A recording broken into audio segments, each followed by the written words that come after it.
Hello students, आप सभी का स्वागत है अपने यूट्यूब चैनल लक्ष्य एकेडमी पे। चलिए आज आप लोग के सामने यहाँ पे इंग्लिश का तुम्हारा फर्स्ट क्लास है, बेसिक इंग्लिश ग्रामर पार्ट 1। क्या तुम लोग का बेसिक इंग्लिश ग्रामर पार्ट 1, ठीक है। अब बेसिक इंग्लिश ग्रामर पार्ट 1 में क्या पढ़ना है, इसमें बेसिक से अब हम इंग्लिश को लेकर के चलते हैं ताकि हर एक बच्चे को क्या हो सके, इससे ज्ञान प्राप्त हो सके और सभी बच्चे सीख सकेंगे, ठीक है। अब बेसिक अब क्या होता है, अब बेसिक की हम बात करें तो तुम लोग सब जानता होगा कि सर बेसिक में तो इंग्लिश में सबसे पहले हमारा ए से जेड तक ही आता है। कहाँ से कहाँ तक आता है? ए से जेड तक। कहाँ तक आता है? ए से जेड तक आता है, ठीक है। चलिए अब ये ए से जेड तक सर आया तो इस ए से जेड तक को हम नाम क्या देते हैं इसमें, और क्या होता है देखिए, तो ए से जेड तक हमारा आया तो इसमें बहुत सारे लेटर्स हैं। क्या है ये? बहुत सारे लेटर्स हैं। और जब बहुत सारे लेटर्स हैं, सारे लेटर्स को जब मिलाया जाता है तो क्या बनता है बाबू? सारे लेटर्स को मिलाओगे तो क्या बनेगा? हमारा अल्फाबेट बनेगा। क्या बनता है? अल्फाबेट बनता है। समझ रहे हो? क्या बनेगा? अल्फाबेट बनेगा। चलिए तो सर अब इसमें बताया जाए कि आखिर लेटर क्या है और अल्फाबेट क्या है। अब लेटर और अल्फाबेट क्या है, जैसे कि देखिए अल्फाबेट मैंने कहा कि टोटल ए से जेड तक अगर हम पूरा को शामिल करते हैं, इंक्लूड करते हैं तो टोटल के टोटल क्या होते हैं? अल्फाबेट होते हैं, ठीक है। अब उसमें से हम एक अगर बाहर करें, क्या करें? एक बाहर करें। अगर कुछ पूछा जाए बताइए ए क्या है, एक तो ए को हम सिंपल अल्फाबेट नहीं बोलेंगे, ए एक हमारा क्या है? लेटर है। क्या है? लेटर, ठीक है। चलिए आगे अब इसमें हम समझते हैं। अगर इसी प्रकार से मान लीजिए कि बी को लिखा गया, बताओ बी अल्फाबेट है लेटर है? तो बी हमारा क्या है? लेटर है। क्या है? लेटर है। बोलोगे सब लोग, बोलोगे भी, पूछेंगे तो बताइए सी ए क्या हमारा है? सी क्या है? लेटर है। बताइए हमारा डी क्या है? लेटर है। इसी प्रकार से हम क्या होते जाएंगे, आगे बढ़ते जाएंगे तो हमारे अल्फाबेट में टोटल कितने लेटर्स हो जाएंगे?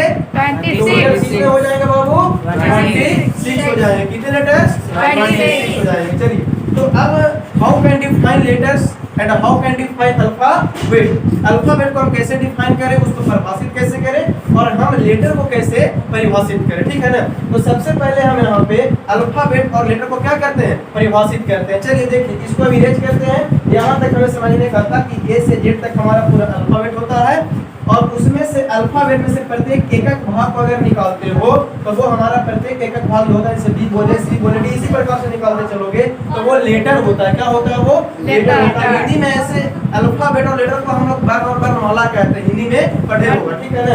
आगे चलिए देखते हैं हम लोग। अब सर यहाँ पे आइए तो हमें बताया जाए लेटर क्या होता है, नहीं। अब सबसे पहले हमारा आज का टॉपिक क्या है? Alphabet and later. किसके बारे में पढ़ रहे हैं? अल्फाबेट और हमारा एक चलेगा लेटर। क्या चलेगा? लेटर, ठीक है। अब इसमें बताया जाए कि अल्फाबेट क्या है और लेटर क्या है, ठीक है। चलिए अब हम यहाँ पे सबसे फर्स्ट ऑफ ऑल फर्स्ट लिखते हैं यहाँ पे लेटर के बारे में। किसके बारे में लिखते हैं? लेटर के बारे में। आप कोई डिफाइन कर सकते हो लेटर को? एनीबॉडी? कोई डिफाइन कर सकते हो लेटर को? किसी को रिमेम्बर है लेटर का डिफिनेशन जी? नहीं तो देखा जाए यहाँ पे आगे बढ़ते हैं। देखिए अब लेटर क्या होता है समझना है ध्यान से। अब देखो कि हमने कहा कि सर पूरा अल्फाबेट जो होता है ए से जेड तक उसमें 26 लेटर्स होते हैं, तो उसमें से प्रत्येक एक को निकाल तो वही तो लेटर कहलाता है। तो हम कह सकते हैं कि सर लेटर एक अल्फाबेट का पार्ट है और उसी लेटर को जब हम अरेंजमेंट करते हैं और जब अरेंजमेंट करके हम उसको निकालते हैं तो वो लेटर्स क्या बनाता है? हमें वर्ड देता है। क्या देता है? वर्ड। लेटर से वर्ड बनता है या नहीं? तो हम उसी के अकॉर्डिंग पे हम लेटर का अगर डिफिनेशन लिखते हैं तो उसका डिफिनेशन हो जाएगा कि सर ये तो पार्ट है अल्फाबेट का। किसका पार्ट है? अल्फाबेट का। तो हम यहाँ पे लिख सकते हैं कि अ पार्ट, क्या लिखेंगे? A part of alphabet. ये अल्फाबेट का पार्ट तो है, अ पार्ट ऑफ अल्फाबेट। बाकी एक काम क्या हमारे लिए करता है? तो ये काम करता है which helps to make a new word, which makes to new word। ये हमें क्या देता है बाबू? एक नए शब्द को बनाने में मदद करता है। किसको बनाने में मदद करता है? नए शब्द को बनाने में मदद करता है। उसको हम क्या कहते हैं? लेटर कहते हैं। अब जैसे कि मैंने देखो एक सी एक लेटर लिखा, एग्जांपल के लिए क्या कहते हैं यहाँ पे देते हैं, मैंने एक सी एक लेटर लिखा या नहीं? लिखा। उसके बाद मैंने एक ए लेटर एक लिखा कि नहीं लिखा? लिखा। उसके बाद मैंने एक टी लेटर लिखा कि नहीं लिखा? लिखा। अब देखो अब इसको जब हम हर एक लेटर को लिखते गए तो सर ये कुछ एक प्रकार का हमारा वर्ड बना करके दे रहा है। ये वर्ड एक बन रहा है कैट का सर, किसका बन रहा है? कैट एक वर्ड बन करके दिखा रहा है। यानी कि जब लेटर को हम मिलाते हैं तो सर क्या बना करके दे रहा है? वो वर्ड, नया वर्ड हमें निकाल करके दे रहा है। तो यहाँ से हम कह सकते हैं कि ये जो वर्ड बना, इस वर्ड में कितने लेटर्स हैं? तो कह सकते देयर आर 3 लेटर्स। कितने लेटर्स हैं इसमें? 3 लेटर्स इसमें दिए हुए हैं सर। गिवन है कितने लेटर? 3 लेटर। इसी प्रकार से और अगर हम चलते हैं आगे तो हमने लिखा एम, लिखा ए और मैंने लिखा ए। क्या लिखा? एम लिखा, ए लिखा, एन लिखा। तो बताओ तो एम भी एक लेटर है, ए भी एक लेटर है और एन भी एक लेटर है या नहीं?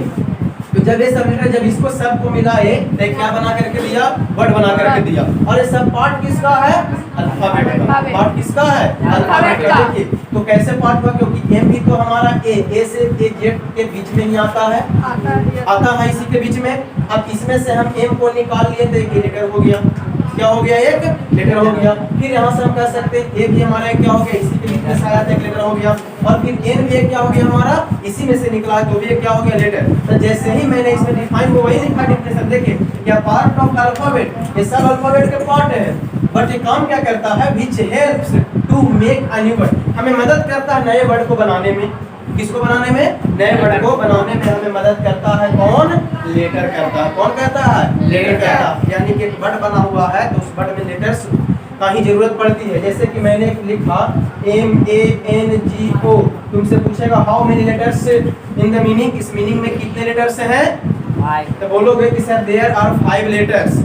कितने लेटर से हैं? 5 लेटर इसमें दिए हुए हैं। कैसे काउंट किया? क्योंकि सर देखिए एम एक है, एक ए है, एक एन है, एक जी है और एक ओ है। तो मैंगो का एक कंप्लीट मीनिंग दे रहा है, कंप्लीट वर्ड बना। तो हमारा ये लेटर का डिफिनेशन हुआ। तो लेटर हमारा पूछेगा तो क्या हो जाएगा? सर एक का कहते जैसे सी एक लेटर है, ए एक लेटर है, टी एक लेटर है, एम एक लेटर है, ए एक लेटर है और एक एन लेटर है। कौन सा है? तो सारे इसमें ही पूछेगा तो सर एम भी है, इसमें ए भी है, एन भी है, जी भी है, ओ भी। इसी प्रकार से क्या बन गया? हमारा लेटर का निर्माण किया। ठीक है, अब चलते हैं आगे। आगे क्या हमारा है? अल्फाबेट। अब अल्फाबेट क्या होता है? तो अल्फाबेट में देखोगे ध्यान से एक ग्रुप ऑफ लेटर्स तो ही है। ये है क्या? ये ग्रुप ऑफ लेटर्स है। अल्फाबेट है क्या बाबू? Group of letters. देखिए कैसे सर? तो हमने जहां से हमने हर एक लेटर को निकाला वो एक पूरा के पूरा, एक झुंड में पूरा के पूरा 26 लेटर्स हैं, उसमें से निकाला। तो ये पूरा के पूरा लेटर्स का ग्रुप ही तो है। और जो लेटर्स का ग्रुप होता है वही क्या कहलाता है? अल्फाबेट कहलाता है। जो लेटर्स का जो ग्रुप होता है वही क्या कहलाता है? अल्फाबेट कहलाता है। अब हमें कोई पूछे हमसे कि अल्फाबेट को डिफाइन करो। अब मैं डिफाइन अल्फाबेट कैसे कर सकते हैं? देखिए कैसे करेंगे। सेकंड नंबर पे हम लोग लिखते हैं किसको? अल्फाबेट को। किसको लिखते हैं? अल्फाबेट को। यहाँ तक कोई दिक्कत नहीं? क्लियर है ना? ये दिखाई दे रहा है साफ साफ जी? चलिए ठीक है, दिखाई दे रहा है तो आगे बढ़ते हैं। तो अल्फाबेट मैंने कहा कि एक प्रकार का हमारा क्या है? ग्रुप ऑफ लेटर्स है। यानी कि सिंपल कह सकते हैं a group of letters. A group of letters is called, क्या कह सकते हैं? इट इज कॉल्ड हम कह सकते हैं सर इसको अल्फाबेट। इट इज कॉल्ड क्या कहोगे? अल्फाबेट। यानी है क्या? हिंदी में पढ़ा होगा वर्णमाला। क्या पढ़ा होगा? वर्णमाला। यानी कहते हैं वर्णों के समूह को वर्णमाला कहते हैं। तो यहाँ पे लिखा ग्रुप ऑफ लेटर्स, वर्णों का समूह। इधर कोई पेयर बनाया, group of letters collective noun में है, पढ़ना कि नहीं? कलेक्टिव में पढ़ते ना, group of, a bunch of, फिर हमारा स्वाम ऑफ, सारे कुछ चलता है। हमारा आर्मी ऑफ इस प्रकार चलता है। तो एक ग्रुप दिखाया लेटर्स का, यानी कि एक कलेक्शन रहेगा। कलेक्शन का मतलब क्या होता है? समूह रहेगा। तो पूरे समूह को दिखाता है तो क्या कहलाता है? अल्फाबेट। अगर अल्फाबेट का एग्जांपल पूछेगा तो क्या कहोगे बाबू? कि सर अल्फाबेट का एग्जांपल A to Z पूरा है। ये हो गया कैपिटल में। अगर स्मॉल में A to Z इसको हम कहते हैं। चलिए ठीक है ना? यहाँ तक कॉपी करो तुम लोग भी और इसको लिखो। ठीक है ना? कॉपी करो, इसको उतारो, इसको स्टॉप करो। देखो अब यहाँ तक अब हम लेटर और अल्फाबेट को समझे। अब हमारी जब लेटर से सर आपने बनाया था वर्ड, अब सर वो वर्ड क्या होता है अब उसके बारे में देखा जाता है। ठीक है ना? अभी हम लोग किसके बारे में समझे बाबू? अल्फाबेट और लेटर के बारे में। तो हमने देखा कि अल्फाबेट का पार्ट तो होता है लेटर और वो कुछ ना कुछ एक हमारा मीनिंग बना करके देता, हमें वर्ड बना करके देता। तो हमने वर्ड भी बनाया। और अल्फाबेट होता है ग्रुप ऑफ लेटर्स होते हैं। चलिए अब आगे देखते हैं, आगे क्या हमारा आता है। सर आपने लेटर्स से बनाया वर्ड, तो वर्ड आखिर क्या है? लेटर से क्या बनाए थे हम? वर्ड बनाए। तो हमारा वर्ड क्या है? तो अगला हमारा टॉपिक तो आता है वर्ड ही। क्या आता है? वर्ड। अगर हमसे पूछा जाए कि वर्ड क्या होता है या वर्ड के बारे में पूछा जाएगा, तो वर्ड के आप कैसे डिफाइन कर सकते हैं बताइए? वर्ड का डिफिनेशन किसी को याद है? बोलिए। Arrangement of letter in a meaningful unit is called word. Arrangement of letters It's called in a meaningful unit. unit. It is called Word. very good. और किसी को याद है जी? चलिए तो अब यहाँ पे देखा जाए। देखिए वर्ड क्या होता है। अब हमने कहा यहाँ पे एक देखो एक बोला भी यहाँ पे बोला कि सर अरेंजमेंट ऑफ लेटर्स, यानी लेटर्स की सजावट करना है। और ऐसा सजावट करो कि वो मीनिंगफुल हो। एक होता है मीनिंगलेस और एक होता है मीनिंगफुल। मीनिंगलेस से हमें कोई अर्थ नहीं निकलता है और मीनिंगफुल हमें कुछ ना कुछ अर्थ देता है, तो वही वर्ड फिर कहला जाएगा। तो ऐसे लेटर्स को अरेंजमेंट करेंगे जो हमें क्या करेगा, कुछ ना कुछ मीनिंगफुल यूनिट दे या मीनिंगफुल हमें वर्ड देता है, उसी को हम क्या कहते हैं? वर्ड कहते हैं। चलिए देखिए यहाँ पे, तो सबसे पहले यहाँ पे लिखा गया था, इसने बोला उसी को मैं यहाँ पे कॉपी करता हूँ। ठीक है, देखो arrangement of letters, arrangement of letters, ठीक है, in a meaningful unit. Meaningful unit यानी कि हम कहाँ पे अरेंजमेंट कर रहे हैं? तो मीनिंगफुल यूनिट में अरेंजमेंट कर रहे हैं। उसके बाद इट इज कॉल्ड क्या कहलाएगा? It is called word. देखिए ये लिखा गया सिंपल, और डिफिनेशन इसके होते हैं, लेकिन एक ही से काम चलो तो और कहोगे तो और बताया जाएगा। अब देखिए यहाँ पे अब हम एग्जांपल पूछ देते हैं। अगर समझदार जिसको कहते हैं कि अगर समझदार व्यक्ति है तो उसके लिए सारा ही क्या होता है? आप ही होता है। देखिएगा जैसे कि मैंने लिखा ORKW, बताओ तो कि इसका कुछ कंप्लीट मीनिंग आ रहा है? अरे इसका कुछ मीनिंग आ रहा है? नहीं। लेकिन इसी को हम अरेंज करते हैं। क्या करते हैं? अरेंज करते हैं। देखो मैंने इसको अरेंज किया WORK, अब ये क्या बन गया? वर्क। तो वर्क मतलब क्या होता है? काम करना। तब बताओ तो कि वर्ड ये कहलाएगा कि वर्ड ये कहलाएगा? वर्ड कौन कहलाएगा? वर्ड ये कहलाएगा। कौन कहलाएगा छोटू? वर्ड ये कहलाएगा। आपको बताओ कौन कहलाएगा? वर्ड ये वर्ड कहलाएगा। ये नहीं, क्योंकि सर इसका अरेंजमेंट सही नहीं है, और अरेंजमेंट सही नहीं है तो सही मीनिंग नहीं देगा, मीनिंगफुली बनेगा नहीं। और जिसका अरेंजमेंट सही करेंगे वो मीनिंग देगा, वही हमारा क्या कहलाता है? वर्ड कहलाता है। जैसे कि मानो कि हम एक यहाँ पे और लिखते हैं, उस प्रकार से मानो कि तुमको सामने हमने लिख दिया इस प्रकार से। चलो इसको क्या बनाओगे? इसका कंप्लीट देखो अरेंजमेंट सही नहीं है, अरेंजमेंट सही नहीं, कुछ मीनिंग ऐसा पढ़े हो कि सर इसका मतलब कुछ जानते हैं। अगर जानते हो तब तो फिर वो वर्ड हो गया, तो कुछ जब अर्थ निकल जाता है तब तो वर्ड कहलाता है। लेकिन हमें तो ऐसा कुछ वर्ड निकल नहीं रहा है, मिल रहा है नहीं। तो इसको अगर हम अरेंजमेंट करके अगर लिखते हैं तो हमने लिखा MANGO, मैंगो। अब पढ़ा होगा, देखिए तो इसका कुछ ना कुछ क्या हो रहा है? कंप्लीट मीनिंग मिल रहा है। जब इसका कंप्लीट मीनिंग मिला तो यही तो क्या कहलाया? यही वर्ड कहलाया। क्या कहलाया? वर्ड कहलाया। तो अरेंजमेंट दे देगा तुमको करने के लिए वर्ड का, और उसमें तुम्हारा जो फॉर्मेशन है वो गलत दिया हो रहेगा, तो उसको अरेंज करके सही कर लोगे। HW के लिए देंगे, सही कर लोगे ना? बताओ एक और इस प्रकार से हम देते हैं। मान लीजिए कि लिखा हुआ है इस प्रकार से। चलिए इसका अगर मीनिंग बनाया जाए तो आप क्या निकाल सकते हो? इसका मीनिंग सही क्या बनेगा बाबू?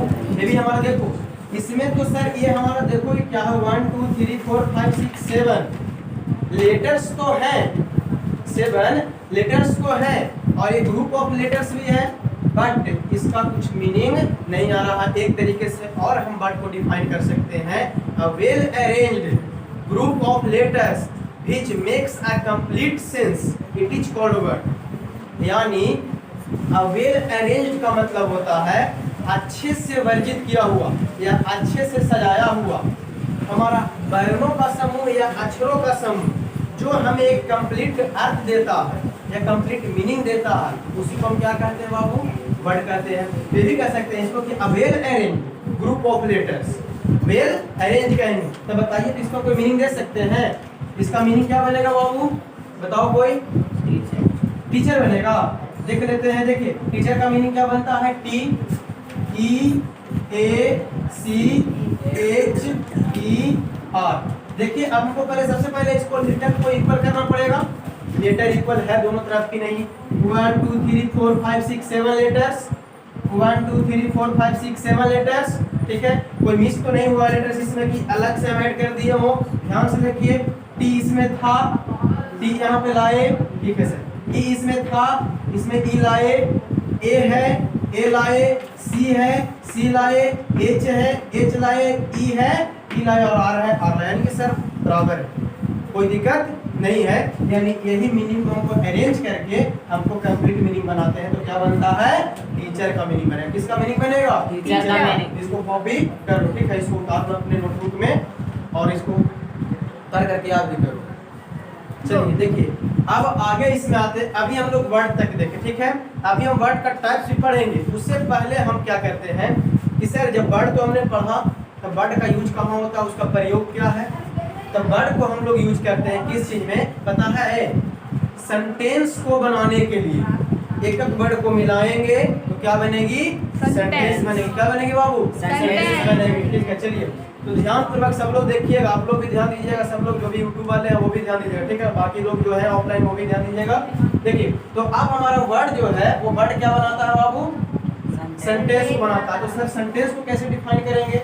चलिए देखिए यहाँ पे आते हैं, अब हमारे थर्ड नंबर पे या फोर्थ नंबर पे जो भी हो उसके बारे में आते हैं, सेंटेंस पे आते हैं। किस पे आते हैं? सेंटेंस। और यही सेंटेंस जो है वही मिलकर के हमारा पैराग्राफ को तैयार करता है। पैराग्राफ स्पीकिंग के लिए, राइटिंग के लिए जब यूज करते हैं तो कौन सी चीज हमें यूज में आएगी? सेंटेंस। तो सेंटेंस को बनाने के लिए पहले हमें क्या रिमेम्बर करना पड़ेगा? वर्ड। क्या करना पड़ेगा? वर्ड। और उस वर्ड की अरेंजमेंट को भी सीखेंगे, कहाँ पे किस वर्ड को लगाएंगे। अब वर्ड्स के टाइप्स होते हैं, पहले सेंटेंस का डिफिनेशन बता देते हैं, उसके एग्जांपल्स कुछ देते हैं, उसके बाद हम लोग आते हैं वर्ड के टाइप पे पढ़ेंगे। देखिए आगे, अब सेंटेंस का डिफिनेशन किसको किसको याद है? सेंटेंस के बारे में कोई बता सकते हैं? नहीं तो चलिए देखिए यहाँ पे सेंटेंस वही है हमारा वर्ड का सेम ही, उसमें हम लेटर्स को अरेंज करते थे, तो इसमें हम क्या करेंगे? वर्ड्स को अरेंज करेंगे, ठीक है ना। यानी कहा जाए तो इस प्रकार से लिख सकते हैं, arrangement of words, arrangement of words in a meaning